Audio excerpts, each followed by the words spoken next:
지금 여기 이 강의실에서 질문 내용이 뭐냐 하면은요. 아까 이기현왕하고 바라제존자의 대화의 제일 마지막 부분에 아는 사람들은 이것을 불성이라고 하나 모르는 사람들은 이거를 정혼,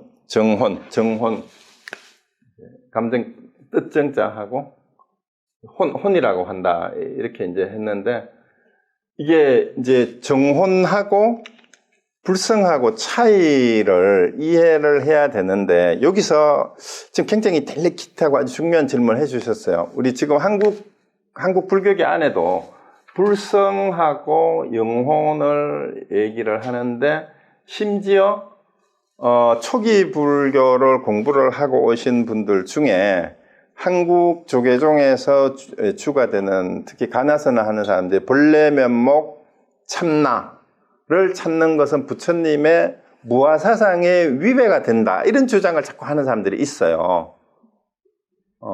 참나라고 하는 것 자체가 부처님은 무아를 주장했는데 참나니 불성이니 본래 면목이니 이런 걸 주장하면 부처님의 무아사상의 위배가 된다라고 얘기를 하는 사람들이 있는데 지금 그것에 대한 오해가 뭐냐면 우리가 영혼이라고 하는 정혼이라고 한자로는 이렇게 번역을 했는데 사실은 이게 자인화교에서 말하는 자인화나 지와죠. 지와 아니면은 이제 금강경에서 사상을 얘기를 하잖아요. 아상, 인상, 중생상, 수자상을 얘기를 할 때 뿌드갈라나 뭔가 윤회의 주체로 상정하는 것, 그것을 영혼이라고 사람들은 생각을 해요. 이제 타종교인들이나 일반인들도 이제 영혼은 하늘나라에 간다, 죽어도 뭐 이런 얘기를 흔히 일상적으로 많이 쓰잖아요.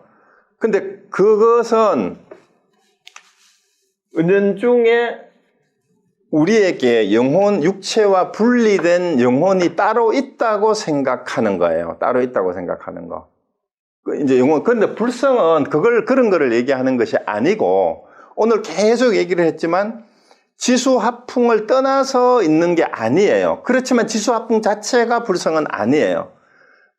지수화풍이 인연이 돼가지고 우리 몸을 이루고 있지만, 그것을 움직이고 매 순간 이렇게 작동을 하고 있는 그 주체라는 말도 쓰면 또 안 돼. 주체하면 객체가 또 대비가 되니까. 하여튼 그것을 이름하여 불성이라고 하는데 이 불성은 사실은 있다라고 얘기하는 거는 왜 있다라고 얘기를 하느냐 하면 그래서 조주무자가 이제 화두로 점검을 해야 되는 이유가 거기에 있어요. 똑같은 질문에 조주 스님은 이제 어느 스님이 와서 개에게도 불성이 있습니까? 하니까 무라고 했어요. 근데 일체 중생이 다 불성이 있다는데 스님은 왜 없다고 합니까? 하니까 그거 알면서도 짐짓 범했기 때문입니다. 그리고 또 다른 날은 똑같은 질문에 개에게도 불성이 있습니까? 하니까 있다라고 해요. 있으면 왜 가죽 부대를 쓰고 있느냐? 이런 말을 왜 그럼 짐승의 탈을 못 벗어나느냐? 이렇게 얘기를 했거든요. 자, 그런데 똑같은 질문을 다른 스님이 조주 스님한테 와서 스님도 불성이 있습니까? 이렇게 물었어요. 스님도 불성이 있습니까? 이렇게 물었거든요. 그러니까 조주 스님 뭐라고 대답했을 것 같아요? 또 무했어요. 없다 그랬어요. 근데 또 질문했던 스님이 일체 중생이 불성이 있다 하는데 스님은 왜 없다 하십니까? 하니까 나는 일체 중생이 아니니라 이랬어요. 그럼 일체 중생이 아니고 부처란 말이냐? 그런 뜻이 아니에요. 자, 여기에서 있다, 없다라는 말에 있다라고 하는 것도 말이고 없다라는 것도 하고 말하는 표현일 뿐이에요. 불성은 있다 해도 틀렸고 없다 해도 틀렸어요. 그럼 도대체 있다는 것이냐 없다는 것이냐 그런 의미가 아니에요. 불성이 없지는 않아요. 그게 아까 얘기했는 게 뭐예요? 수증할 것이 없지는 않다 이 말이야. 그렇지만 그것은 어디에도 물들지 않아요. 그게 불성이에요. 근데 영혼은 그걸 얘기하는 게 아니에요. 그걸 얘기하는 것이 아니고 영혼은 사람들이 우리 몸속에 뭔가 있는 그 나를 구성하고 있는 핵심적인 어떤 것을 어렴풋하게 상정하고 있는 걸 그것을 영혼이니 정혼이니 이렇게 얘기를 하는 거예요.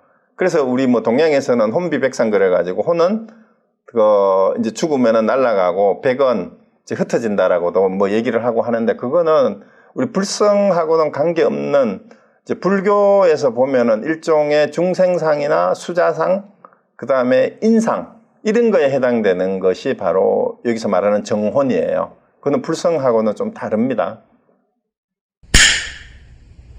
지격이, 그러니까 알고 이해하고, 지혜라는 말이 아는 것하고 아는 걸로 헤아리는 거, 이런 뜻이에요. 지혜라는 말이 이해하다라는 뜻이잖아요. 안다라는 뜻. 둘 다 안다라는 뜻이에요.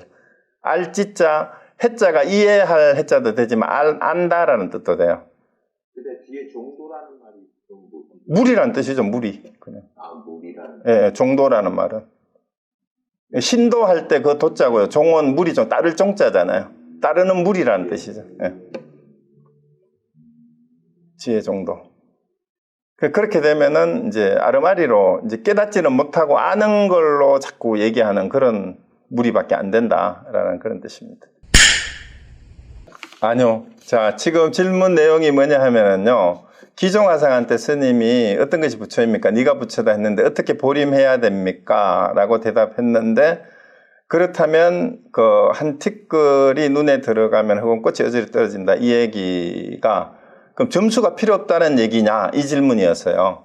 깨닫고 나면 점수가 필요 없다는, 그 얘기가 아닙니다. 이거는 다른 차원의 얘기예요. 일단 그 어떻게 보림해야 됩니까? 라고 하는 질문하는 데의 허물을 지적하는 거예요. 그 질문이 뭐가 문제인지를 깨우쳐주는 대답이 한 티끌이라도 눈에 들어가면 눈병 난 것처럼 인식을 흐리게 되는 거다. 그러니까 이 사실 점수하는 내용이라고도 해도 돼요, 사실은. 그러니까 한 생각도 허물을 짓지 않아야 된다. 이제 깨달았으면, 진짜 깨달았으면. 그러니까 점수의 내용이라는 것은 우리가 비유로 이제 아직은 습기가 남아있기 때문에 그것을 끊임없이 점차로 닦아야 된다라고도 이제 흔히 얘기를 하지만, 사실은 그 구절을, 요 구절이 점수의 내용이라 봐도 되기는 돼요. 그러니까 한 생각이라도 더 이상 허물을 지으면은 안 되니까 한 생각이라도 일어나는 것을 놓치지 말아라. 이렇게 하는 것이 깨달은 후의 수행이다. 라고 얘기해도 큰 무리는 없습니다. 그렇게 해도 되기는 돼요. 그 점수하는 비결, 도노 점수에서 부조 스님이 깨달은 다음에 보림하는, 점수하는 비결이다라고 이제 해설을 하는 분들이 있는데, 그게 틀리진 않는데, 그렇게 말하는 게 두리뭉실 틀린 거 아닌데, 거기서 한 티끌을 구체적으로 점검을 하지를 못해요. 그렇게 넘어가 버리면, 그냥. 왜냐하면, 그 한 생각이라도 일으키면 안 됩니다. 더 이상 허물을 지으면. 근데 거기에서 말하는 한 생각이 뭐냐? 어떻게 보림해야 되냐 하는 그것조차도 한 생각이다. 이렇게까지 똑부러지게 지적을 하고, 그거를 살펴야 된다라는 거예요. 여기서는 그거까지 살피는 것을 제가 말씀을 드린 건데, 시중에 나와 있는 교재는 그거를 지적을 못하고 있어요. 어떻게 보림해야 됩니까? 라는 것조차도 한 생각이니까, 이렇게 얘기하는 거 하고, 이제 일반적으로 한 생각을 일으키게 되면 그거는 안 되니까 그것이 바로 점수하는 방법이다라고 얘기하는 거는 일반적으로 맞아요. 맞습니다.